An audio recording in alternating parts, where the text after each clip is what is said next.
د ژوند پستړیو لارو کې بې پلاره د څوک نشي محروم له دغه پلار زوی ته ګرانه زویه، داسې ورځې راتلونکې دي چې زه به سپین ږیری او ښایي کړنې او وینا مې ډېرې منطقي او منظمې نه وي.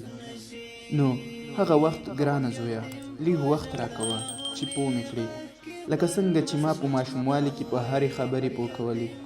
که لاسونه مې ریږدي او خواړه راڅخه زما په کالیو تویېږي او کالي مې چټلیږي، نو خیر دی، په خوراک او جامو بدلولو کې راسره مرسته کوه.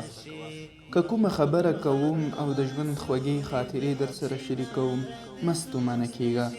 داسې وخت راغلی چې ستا د خوښې لپاره ما یوه خبره په سلهاوو کرته تکرار کړې ده.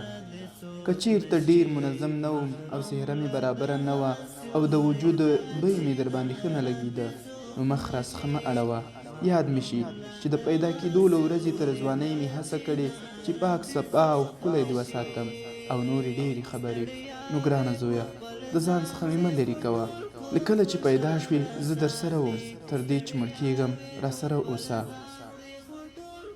خوشاله ساتي سالار د کورنۍ د بې سالاره د څوک نشي محروم له دغه سیوري د چناره د څوک نشي.